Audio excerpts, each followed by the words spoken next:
Buenas tardes, amigos. Muchas gracias por estar del otro lado compartiendo con nosotros esta sobremesa. El saldo que dejó esta Nochebuena en materias de accidentes fue obviamente una altísima tasa de alcoholemias positivas. Un tema preocupante, lo hemos conversado en este programa con el secretario de Seguridad Vial, con Luis Martín, instando a las personas a que dejen de tomar. Lo habíamos comentado también acá, había un mensaje muy interesante del equipo de terapia intensiva del Hospital Pablo Soria, donde les decía a todos los jujeños, pasen las Navidades con sus seres queridos, con las personas que más aman, pero no la pasen con nosotros, decía. Eso quería decir que no había que tomar ni adoptar actitudes de riesgo. Es más, el mensaje terminaba diciendo, si tome alcohol, no conduzca. En realidad lo que está haciendo la gente del Hospital Pablo Soria es haciendo el trabajo que nuestros legisladores no han querido hacer en casi 2 años ya de gestión. Recordemos que el proyecto de tolerancia cero ingresó el año pasado, recorrió toda la provincia, se hicieron audiencias públicas, los diputados se cansaron de sacarse fotos, pero la tolerancia cero no llegó. Y los índices de alcoholemia en la provincia cada vez van en aumento. Esto, las cifras que da el comandante Luis Martín. Pero hubo un caso de alcoholemia que ganó obviamente la portada de todos los medios jujeños, y se trata de la alcoholemia positiva que dio Matías Rivera, el director provincial de la Juventud del Ministerio de Desarrollo Humano. Rivera además es el secretario general de Franja Morada, no solo que dio alcoholemia positiva, sino que también agredió a un oficial de la policía que estaba haciendo el control. Conclusión, Rivera fue trasladado hasta la comisaría número 33, las actuaciones pasaron a la Fiscalía de Cusel y hace algunos momentos el delegado fiscal Andrés Lavilla confirmó la imputación a Matías Rivera por atentado y resistencia a la autoridad, más allá de la alcoholemia positiva, que eso es una cuestión que se dirime en otro lado. Así que, bueno, el gobierno de la provincia dando la nota en este tema. ¿Qué hubiera sido lo lógico, lo razonable? Y que Rivera por lo menos haya pedido disculpas. Sin embargo, usa las redes sociales para tratar de amedrentar a los medios de prensa que den a conocer esta información. En fin, indudablemente el tema central en la política nacional durante la pasada semana fue el tema de los jubilados. ¿Cuánto van a perder los jubilados o cuánto van a ganar, o si salen hechos con esta reforma tributaria? Así que en el día de hoy lo hemos invitado al titular de la UDAI Jujuy, a Carlos Carrillo, a fin de que tratemos de evacuar dudas que yo también tengo. Así que les propongo una brevísima pausa y ya estamos con Carrillo.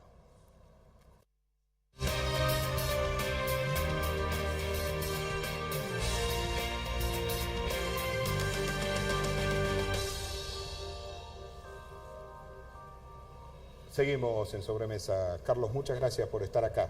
Gracias, Andrés, por la invitación. Siempre a ver, empecemos por el principio. ¿Qué pasa con los jubilados a partir de ahora? ¿Van a ver incrementadas sus haberes? ¿Van a salir hechos? ¿Van a perder?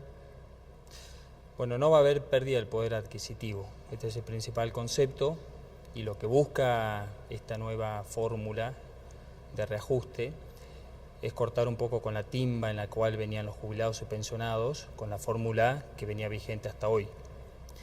La fórmula que venía vigente hasta hoy estaba atada a la recaudación, y no siempre la recaudación está atada a lo que hace al crecimiento o a la evolución de la inflación. Con lo cual lo que busca justamente esta fórmula es dar previsibilidad, evitar esta cosa de depende si hay inflación, gano o pierdo, sino que justamente al estar atado a la inflación se mantenga el poder adquisitivo del jubilado, sobre todo pensando en el largo plazo, y Dios quiera que no ocurra, pero sobre todo en épocas de alta inflación de nuestro país. O sea, un jubilado que cobra 20.000 pesos, a partir de ahora no va a empezar a recibir 19.000 o 19.500. Es muy buena aclaración, porque en esto también se distorsionó todo, y muchos jubilados por ahí llegaban al ANSES diciendo, ¿cuánto es la quita que voy a tener? Acá no hay quita, sino lo que se está haciendo es mudar de una fórmula de reajuste a otra que da previsibilidad. Vuelvo a insistir, la fórmula que teníamos vigente, primero que era semestral. Vamos a explicarle a jubilado pensionado que nos está viendo de la forma más didáctica posible. La fórmula que teníamos vigente hasta hace poquito era semestral, es decir, que 2 veces al año, en los meses de marzo y septiembre, el jubilado pensionado recibía un reajuste. Automático. Automático, por ley, ¿sí? Ya estaba previsto que esa fórmula, digamos, ¿cómo se calculaba ese reajuste? Bueno, en base a un índice que estaba atado a la recaudación impositiva. ¿Esto qué hacía? Era un sistema hasta perverso muchas veces, sobre todo cuando el país más estaba, cuando todos estábamos, se puede decir, más ajustados, sufriendo un poco más la situación, que es cuando tenemos situaciones de lo que se llama estanflación. Un país que no crece y con inflación alta. ¿Por qué? Porque la recaudación generalmente ahí baja. Entonces se daba la paradoja de que en los años donde más necesita el jubilado, pensionado, que se puede llevar también el ejemplo tranquilamente a la clase trabajadora, con sueldos, que cuando vos tenés alta inflación, tenés pérdida del poder adquisitivo. Entonces, en los meses, sobre todo en los años, por ejemplo, 2014 o 2016, pero vamos a poner ejemplo 2014, años de mucha inflación, un país que venía en decrecimiento, el jubilado perdió. ¿Por qué? Porque tenía una fórmula que no estaba atada a la inflación, que es lo que te marca o no la pérdida del poder adquisitivo. Ahora la estamos atando a la inflación. Ahora está atada a la inflación. ¿Y por qué antes no la teníamos? Permítame si entiendo. Esto es una suerte de cláusula gatillo cada vez que se arregla una paritaria, donde dice se arregla tal número y si la inflación aumenta, se aumenta la paritaria. Claro, esto va, y por eso ahí vamos a la parte de lo que quería. Primero, primera aclaración, ¿por qué antes? ¿Por qué no teníamos? Porque muchos dicen los jubilados, ¿y por qué antes? ¿Y por qué esto de la recaudación que tiene que ver? ¿Y por qué no la teníamos antes atada a la inflación? Pues no teníamos INDEC. Primer punto. Pues no teníamos un INDEC, pues nos mentían con las cifras que teníamos. Teníamos un INDEC que decía que la inflación era de tanto por ciento cuando todos sabíamos que íbamos al supermercado y las cosas costaban bastante más que lo que nos marcaba el INDEC. Primera aclaración. Segundo, el tema esto que mencionabas de semestral. Teníamos un reajuste semestral, ahora pasamos a tener un reajuste trimestral. Esto, yo en mi opinión, entiendo que es más beneficioso para el jubilado pensionado. ¿Por qué? Porque no tenés que esperar tanto para el reajuste. Se te va ajustando ya no en los meses de solamente marzo y septiembre, sino marzo, junio, septiembre y diciembre. Con lo cual, también. Automáticamente, de acuerdo a una fórmula que es principalmente 70% índices al precio al consumidor, es decir, inflación en términos coloquiales, y un 30% de la variación de los sueldos, del índice promedio de los sueldos en actividad. Que esa fue una mejora que tuvo la fórmula a raíz de una propuesta encabezada por el que realizó el senador Pichetto, un poco reflejando una propuesta de mejora que hizo la oposición al proyecto original que había presentado el gobierno. Lo cual, segundo punto, cuando se decía no tuvimos suficiente tiempo de debatir y de ver y qué sé yo, con este tema venimos ya hace tiempo y en la instancia en que se pudo acordar y discutir el tema, se acordó y se discutió.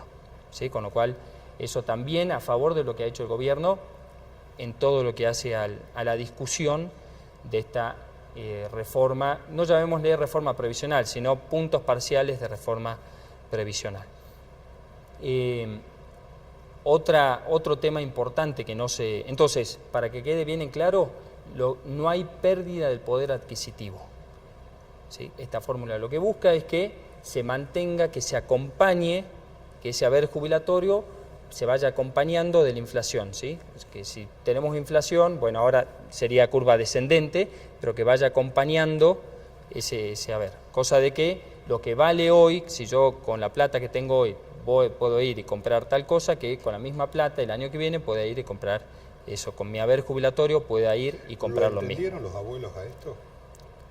No, costó. En un principio no y después costó. Porque, y lo escuché en una de las tantas frases que anduvo dando vuelta, es muy difícil comunicar, explicar y que se entiendan este tipo de reformas. Siempre todo lo que tiene que ver con los jubilados pensionados, con los niños, cualquier reforma que uno quiera implementar, es muy difícil de poder hacer que se entienda, porque también hay mucha utilización política de esto y muchas distorsiones que se hacen de este asunto. Entonces esto lo que busca es darle previsibilidad al jubilado, evitar la timba. Entonces evitar de que en un 2014, en un 2016, cuando más necesitaba el jubilado y pensionado de poder tener un reajuste en el cual pueda mantener el poder adquisitivo, que no se dé eso, bueno, ahora es poder darle esa previsibilidad. Por eso se dice que es una fórmula que da previsibilidad en el largo plazo. Lo saco un tema porque no es mucho el tiempo que tenemos, lo saco el tema previsional. Primer balance del ANSES 2017, ANSES Juday Jujuy. Muy positivo, con una nueva sede que fue construida en tiempo récord. A partir de la decisión, había que tomar la decisión si nos trasladábamos o no, porque quedó solito el ANSES en medio de la ciudad cultural, ¿no? Porque originalmente el proyecto estaba dentro de lo que iba a ser la ciudad cívica, con lo cual después hubo que tomar la decisión, y en eso realmente siempre agradezco al gobernador de la provincia de haber acompañado esa decisión, de trasladarnos, de poder continuar con la obra y trasladarnos, efectivamente mudarnos a esta nueva sede, porque realmente nos dio comodidad, nos dio mayor agilidad, nos dio mayor eficiencia. Nos dio también la posibilidad de implementar un nuevo mecanismo de atención integral, más rápido, más dinámico, no esta cosa de estar pasando de un sector al otro, de un piso al otro como teníamos en la otra sede, con lo cual hemos ganado mucho en eso. Hemos sido la primera ventanilla única del país, es decir, la primera oficina del país de ANSES, que además de ANSES tiene puestos de atención de la Gerencia de Empleo, Desarrollo Social de la Nación y RENAPER. Esto para que las personas que concurren al ANSES puedan a su vez realizar otros trámites que están vinculados con estos organismos, que muchas veces es el mismo tipo de público el que está relacionado o vinculado no solamente con ANSES, sino con estos organismos. Era la posibilidad de una mamá que va por un tema de asignación de sacar el DNI para su chiquito, por ejemplo, ¿no? Hacer todo en el mismo lugar. Hacer todo en el mismo lugar, un concepto que después ya se empezó a replicar en todo el país, pero que sí nos valió y realmente nos llenó de orgullo a quienes estamos en ANSES, y a mí como líder de ese equipo, de poder recibir ese voto de confianza y de responsabilidad por parte del Gobierno de la Nación, tanto que valió que todo el Gabinete de Desarrollo Humano de la Nación viniera para la inauguración, que inclusive contó con la presencia del gobernador. Así que en eso, felicitar y saludar realmente a todo el equipo del ANSES, que ha mostrado toda mudanza difícil. Si a eso le sumamos ser primera ventanilla única y cambiar el modelo de atención, y además hacer todo esto en los meses de marzo y abril, que son los mayores afluencias públicos del ANSES en todo el año, me saco el sombrero. Después sí, queda mucho de lo que viene para el año que viene, que tiene que ver con continuar mejorando la calidad de atención, continuar mejorando con las eficiencias. Hemos reducido, lo que siempre digo, desde, si tomamos como parámetro cuando asumimos el año pasado, a lo que es hoy, hemos reducido a más de la mitad el promedio en que una persona va y se jubila. Hoy una persona se puede estar jubilando promedio en 3-4 meses, cuando antes lo hacía en promedio 8 o 9 meses. ¿Cuál es la clave de esto? ¿Una informatización? ¿Cuál es la clave para lograr achicar estos tiempos? Primero la motivación de todo el equipo, tener un equipo que esté convencido de lo que hace y convencido de el servicio, de ser servidores. Eso es lo que yo siempre trato de inculcar a todos. Somos servidores, venimos a servir a la gente, venimos a ofrecer soluciones, venimos a tratar con problemáticas muy, pero muy difíciles, muy complejas. Cada operador atiende por día 30, 40, no personas, sino 30, 40 problemáticas de vida. Entonces, realmente es un desafío muy grande que tenemos en eso, y realmente uno no puede mejorar si no está convencido. Con lo cual, primero, estar convencido de eso. Segundo, dar el ejemplo. Si uno quiere, implementar cambios y quiere que el equipo mejore, uno tiene que ser el primero que dé el ejemplo, el primero que esté, que marque, cuando llega, cuando se va, que esté presente con todos los operadores, que escuche, que pueda tomar las inquietudes de la gente, que esté atendiendo, Yo no puedo decir, bueno, vamos a implementar ahora esta estrategia si no sé lo que pasa en el salón de atención, claro, o si no sé lo que pasa en el interior de la provincia. De ahí todos los viajes que hicimos, las charlas que hicimos. Mi tema son aquellos abuelos que viven lejos de la ciudad de San Salvador, ¿no? En algunas reparticiones públicas existe el sistema medio kafkiano de que el pobre abuelo tiene que venir, hacer cola, estar horas de horas. Digo yo, ¿no es más fácil llegar hasta el lugar? Totalmente. No digo que ANSES lo sea, pero hay muchas reparticiones públicas que tienen esa lógica. Sí, ANSES también lo tiene. Y estamos en ese camino. Todavía queda mucho por hacer en eso, pero estamos en eso. Estamos con un trabajo conjunto entre esta gestión local más la Dirección de Desarrollo Territorial de Buenos Aires, de nivel central, que viene y brinda apoyo para los distintos operativos que hacemos en los distintos puntos de la provincia y de los barrios también. Este año hemos tenido también la novedad del Estado en tu barrio, con un récord de presencia en cada uno de los barrios de la capital y de distintos puntos de la provincia, donde ANSES ha sido el protagonista sin lugar a dudas. Uno lo podía ver de la cantidad de gente que iba. Y también está la clave en trabajar mucho con los centros jubilados, por ejemplo en el caso que mencionaba de los jubilados. Claro, pero hay muchos abuelos, seguramente cada vez son menos, pero todavía una cantidad importante, que no tienen lo que se denomina capacidad de gestión. Y eso yo creo que es a donde hay que llegar, a tocarle la puerta, a ese que no tiene capacidad de gestión. Bueno, para eso es fundamental el trabajo del centro de jubilado. Si hay alguien que está muy legitimado por el propio jubilado, es el centro de jubilado, del barrio o el centro de jubilado de referencia. Porque ahí es donde va el jubilado todas las tardes, de golpe a recibir algún curso, alguna capacitación, información de último. Entonces, ahí es donde nosotros hemos puesto muchas fichas en poder ofrecer capacitaciones a los propios funcionarios. Trabajan en conjunto. Trabajamos en conjunto con los distintos centros jubilados. De hecho, con la Casa del Jubilado en la calle San Martín venimos haciendo un trabajo fantástico desde que asumimos el año pasado, en lo cual nos ayudan y nos colaboran con la reparación histórica. Cualquier jubilado que va ahí puede averiguar si está o no incluido en la reparación histórica, o si le pueden sacar el turno para el Argenta, si le pueden sacar el turno para la reparación histórica. Digo, es el mejor nexo que tenemos para poder llegar a estas situaciones que mencionás. Pero si hay algo en lo cual sí voy a seguir insistiendo y sí vamos a ir trabajando, es en esta línea, en poder hacer que el organismo vaya cada vez hacia el ciudadano y no tanto el ciudadano hacia la oficina. ¿Cuál es mi filosofía de trabajo? ¿Cuál es mi visión de largo plazo en el ANSES? Hasta de mediano plazo, diría, ni siquiera de largo plazo, es que la gente vaya, el público, concurra a la oficina solamente ante casos en que necesita la atención personalizada. Que después se pueda resolver todo sobre todo para todos los jóvenes. Estamos hablando de jóvenes del Progresar, mamás de asignación universal por hijo, papás de asignación familiar, etcétera, etcétera, a través de dos herramientas fundamentales: la página de internet del ANSES y la línea telefónica 130. Son dos canales alternativos que ANSES a nivel nacional está potenciando mucho y que en Jujuy particularmente yo le estoy dando mucha impronta porque quiero que la gente pueda abrazar esas dos herramientas. Porque te permite una página de internet. Hay que hacer docencia para eso. Hay que hacer docencia, y en eso están justamente los medios de comunicación, están ustedes para que nos ayudan a poder difundir esto, llevar esta información, y que ya no más una madre de asignación universal por hijo se tenga que ir hasta el ANSES a preguntar cómo hace para sacar la asignación universal por hijo, sino que directamente a través del teléfono celular entra a la página del ANSES, se puede descargar la aplicación desde el celular, requisitos, asignación, requisitos para el CUIL, requisitos para Progresar, requisitos para esto, listo. Y ya vaya directamente al ANSES a presentar el trámite. Con todos los papeles. Con todos los papeles, con todo listo. Ahora, en caso de los abuelos eso es más complejo, ¿no? Al abuelo tenés que ir. Hay que ir a buscarlo. Hay que ir a buscarlo al abuelo. Y en eso también hay dos grandes objetivos que yo me propuse para el mediano plazo también, en cuanto a la atención. Poder focalizar mucho la atención en el sur de la ciudad, sobre todo en Alto Comedero.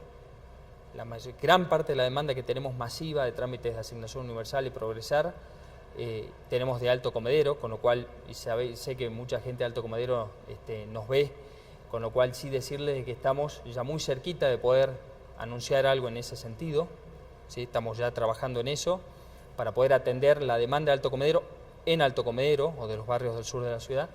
Y por el otro lado, a los jubilados y pensionados también estamos trabajando, eso quizás por ahí lleva un poquito más de tiempo, pero de volver, de hacer algún tipo de utilización de esa vieja sede de UDAI que tenemos en calle Independencia, sí, destinada solamente para ellos. Eso es si ustedes me dicen qué me encantaría con ellos, ¿no es cierto? Sí, se va a hacer una reforma, digamos, una puesta en valor, porque es edificio propio de ANSES, y yo quiero que ahí, y eso ya lo he elevado a nivel central, que podamos atender a los jubilados y pensionados ahí. ¿Sí? Muchos de los trámites, la Argenta, reparación histórica, todo ahí, que no se tengan que ir hasta Alto Padilla, sino que lo tengan al alcance de la mano. Y en Alto Padilla que siga, sí, pero sacando de nuevo, pero ya no va a ser la masividad de gente por ahí que tenemos hoy, porque lo vamos a ir a atender al lugar de donde vienen, que es más que nada la zona sur de la ciudad.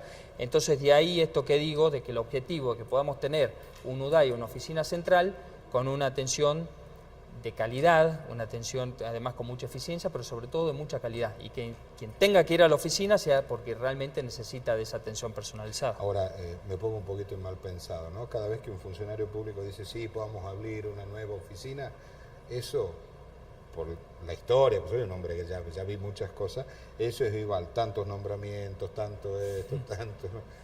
Y comenzamos de vuelta con la historia. Para abrir. Sí. Bueno, ahí vamos a encontrar otro desafío que tuvimos. Desde que yo me incorporé a la gestión, se jubiló, se retiró o pidió pase a otras dependencias de ANSES del país, más del 20% del personal.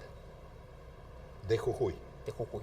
No tuvimos incorporaciones, salvo 2 incorporaciones recientes que son que están prestando servicio en el ANSES. Con lo cual, no solamente que no incorporamos gente, sino que se nos fue gente. Y a pesar de todo eso, tuvimos toda esa mejora. Por eso digo que cuando uno abraza lo que está haciendo, cuando uno puede y logra entender la lógica del trabajo en equipo, cuando uno logra ese compromiso, cuando uno genera esa confianza, se dan los resultados. A pesar de esto, a pesar de poder tener, porque siempre lo que digo, el Estado, y creo que el presidente Macri, no hay persona que creo que resuma tan bien esa filosofía de que el Estado no puede seguir siendo el aguantadero, ¿no?, de todo lo que tenga que ver con la política y todo. Quien está en el Estado tiene que tener ese convencimiento de ser un servidor. ¿Sí? La Cámpora copó el ANSES en su momento. Sí. Y entraban al ANSES con el único mérito de ser militante de la Cámpora. Bueno. Por eso, entonces, tengo miedo yo de esas cosas. Bueno, a ver, ¿yo qué digo en esto? No está mal, digo, que sea de la Cámpora, de esto o lo otro. El tema es cómo hago yo mi trabajo. ¿Sí? ¿Qué capacidad de trabajo tengo, digamos? Y eso se demuestra y se ve claramente. Quién, digamos, realmente... Y de hecho, ANSES ha sido muy respetuoso de esa situación. Digo, gente que, por más que haya sido de la Cámpora y todo, en la medida que ha demostrado trabajar y bien... No pasó nada. No pasó nada. ¿Por qué? Porque se valora la capacidad de trabajo. Y creo que ahí tiene que estar el foco. Y yo también entiendo esto de que no podemos seguir sumando gente por sumar, de que tenemos que tratar de ver con los recursos que tenemos todo lo mejor que se puede hacer. Después, las circunstancias te llevarán a poder decir, bueno, para esto en particular sí necesito incorporación de personal y todo. Pero yo siempre que, por ahí cuando me van a ver mucha gente, doctor, ¿cómo puedo hacer para entrar al ANSES? Que qué sé yo, que no tengo trabajo, lo primero que pregunto es, ¿por qué querés? Digo, más allá de que no estamos incorporando personal, pero siempre me interesa saber el por qué. No, porque estoy sin trabajo. Bueno, pero ¿por qué? Una sola persona me dijo por qué quiero hacer servicio. Una sola persona. El resto, ¿por qué sí? Porque sí, porque necesito, digo, y uno entiende las necesidades de la gente, obviamente, pero estar en el Estado es servicio, estar en el Estado es poder entender que estamos para transformar y para ayudar a transformar una realidad. Última pregunta, pues ya nos estamos yendo 2018. ¿Qué va a pasar con el PRO? ¿Cuál va a ser la actividad política central del PRO? Con mucha actividad, con mucha intensidad. ¿A pesar de que no es año electoral? No, a pesar, sí. No, en esto no hay que dormirse, hay que estar permanentemente. Primero, uno haciendo política, como siempre digo, política desde la gestión. No política partidaria, sino política de la gestión. Esto mismo que decimos, servicio, poder llevar soluciones a la gente. Esa es la mejor forma de poder mostrar para qué estamos y para qué vinimos y hacia dónde vamos. Y por el otro lado, en lo que hace a lo partidario, fortalecer mucho el trabajo territorial. Seguir yendo a cada uno de los barrios, seguir tomando contacto con los vecinos. Y hoy justo le decía a una persona, es poder hacer entender y generar el cambio cultural que el vecino tiene que ser protagonista. ¿Sabe por dónde va a venir el cambio? Por el Pensando Jujuy. Yo le digo lo que le dije la otra oportunidad que estuvimos conversando acá. El gran problema es que no tenemos capacidad de pensar los problemas que tenemos. Bueno. No podemos pensar los problemas. Siempre reaccionamos espasmódicamente y no nos detenemos a pensar los problemas. Si pensáramos los problemas, tendríamos otros problemas y no tendríamos los mismos siempre.